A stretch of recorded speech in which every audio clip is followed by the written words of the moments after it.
Virus ان کے nervous system, brain اور spinal cord میں چلا گیا، تو یہ وہ سٹیج ہوتی ہے جب اس کا علاج ممکن نہیں ہوتا۔ منڈی بہاؤالدین میں جو واقعات ہوئے ہیں ان میں کنفرم ہوا ہے کہ یہ باولے کتے کے کاٹنے سے ہی اموات ہوئی ہیں؟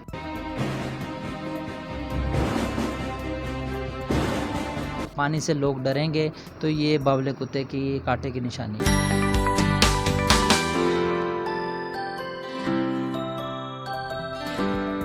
پروگرام احوال کے ساتھ میں ہوں تجمل جنجوا۔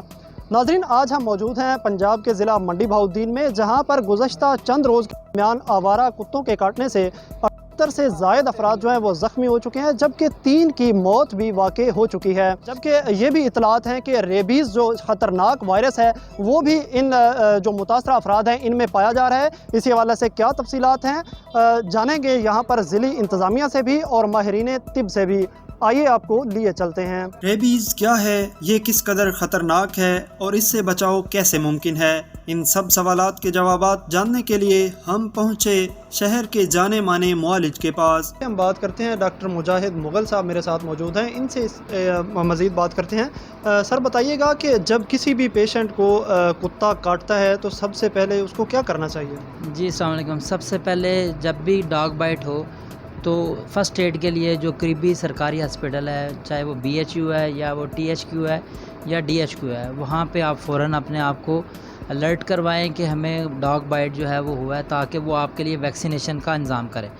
دوسرا، جب بھی کہیں پہ بائٹ ہوگی اس کی سائٹ بڑی امپورٹنٹ ہے، وہ کتے نے کس سائٹ پہ کاٹا ہے۔ اگر تو وہ قریبی کسی دماغ کے قریب والے حصے پہ یا جہاں پہ گردن کے پاس یا چہرے کے پاس کاٹے گا تو اس میں زیادہ چانسز ہیں کہ اس کو وائرس جو ہے وہ جلدی دماغ تک پہنچے، اور جب دماغ تک پہنچ جاتا ہے اسے ریبیز بولتے ہیں۔ تو اس میں ہمیں خاص دوائی بھی دینی پڑتی ہے جسے ہم امیونوگلوبنس کہتے ہیں۔ اور اس کے علاوہ وونڈ کیئر ہے، زخم ہے، اگر وہ زخم گہرا ہے تو اس میں جانور کے جراثیم شفٹ ہوتے ہیں، ان میں ہمیں اینٹی بائیوٹک سے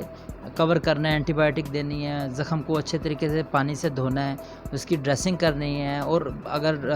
زخم کو بند نہیں کرنا، صفائی کر کے کھلا چھوڑ کے رکھنا ہوتا ہے۔ اور اس کے علاوہ ٹیٹنس کا انجیکشن جو ہے وہ لگانا ہوتا ہے۔ لیکن اگر ہمیں کنفرم ہو جائے کہ یہ کتا جو ہے وہ باولا کتا ہے جس نے اور لوگوں کو بھی کاٹا ہے، اور اس سے جو ہے وہ کتا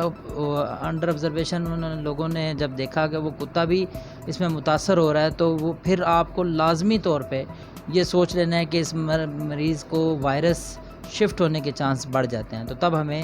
ریبیز کے لیے اسپیشل امیونوگلوبنز لگوانے ہیں۔ تو سر یہ بتائیے گا کہ منڈی بہاؤالدین میں جو واقعات ہوئے ہیں ان میں کنفرم ہوا ہے کہ یہ باولے کتے کے کاٹنے سے ہی اموات ہوئی ہیں؟ اور دوسرا ساتھ ہی یہ بتا دیجیے گا کہ کون سی علامات ہوتی ہیں جس سے یہ ظاہر ہو سکتا ہے عام جو آدمی ہے دیکھنے والے کو یا جو متاثر ہوا ہے کہ واقعی یہ باولا کتا تھا یا اس کے لیے ویکسینیشن ضروری ہے؟ جی، جب بھی ڈاگ بائٹ ہوگا تو اس کے علامات ایک تو فوراً زخم کے ہیں، لیکن جب وائرس ریپلیکیٹ کرتا ہے، وونڈ سے پھیلتا ہوا نروس سسٹم میں آ جاتا ہے، تو پھر اس میں اس بندے میں ایجیٹیشن ہوتی ہے، وہ خفگی کرتا ہے، اس کو جھٹکے لگنا شروع ہو جاتے ہیں، اور خاص طور پہ جو ایک خاص علامت جس میں وہ پانی سے دور بھاگتا ہے، وہ پانی نہانے والا بھی ہو یا پینے والا ہو، وہ پانی جب بھی پیے گا اس کے گلے میں سیکریشنز ہو جاتی ہیں، تو وہ پانی کو قریب آنے نہیں دیتا۔ تو یہ وہ واحد یہ علامات ہیں جو کسی اور بیماری میں نہیں ہیں۔ تو ان علامات کی بیس پہ ہم لوگوں کو تشخیص کر سکتے ہیں کہ یہ وائرس ان کے نروس سسٹم، برین اور اسپائنل کارڈ میں چلا گیا، تو یہ وہ سٹیج ہوتی ہے جب اس کا علاج ممکن نہیں ہوتا۔ تو اس کا ایک ہی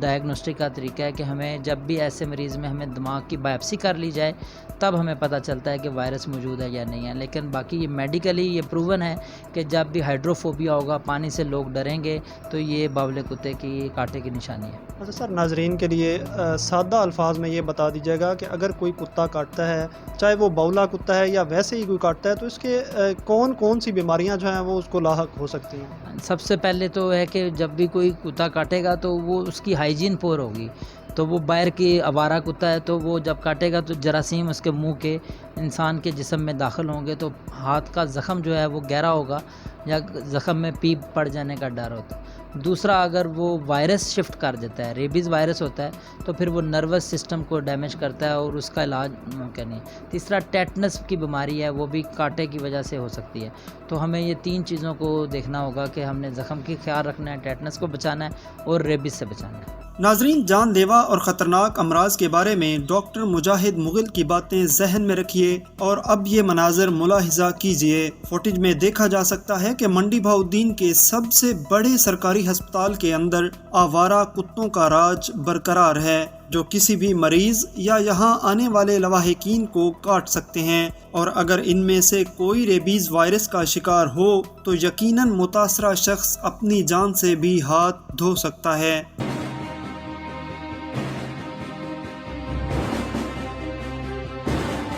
ڈپٹی کمشنر منڈی بہاؤالدین طارق علی بسرا کہتے ہیں کہ سرکاری ہسپتالوں میں ویکسین موجود ہے، جبکہ بعد ازاں ضلعی انتظامیہ کی جانب سے آوارہ کتوں کو تلف کرنے کی مہم کے آغاز کے دعوے بھی سامنے آ رہے ہیں،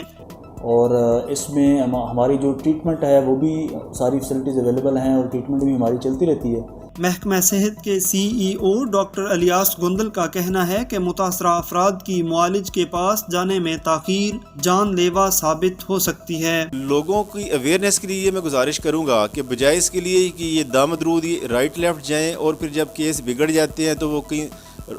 ڈاکٹروں کو جا کے دکھاتے ہیں، تو اس سے بچیں، بلکہ فوری طور پہ آئیں، اپنی ویکسینیشن کروائیں، جو کہ پرائیویٹ اسپتالوں میں نہ ہے نہ وہ کرتے ہیں۔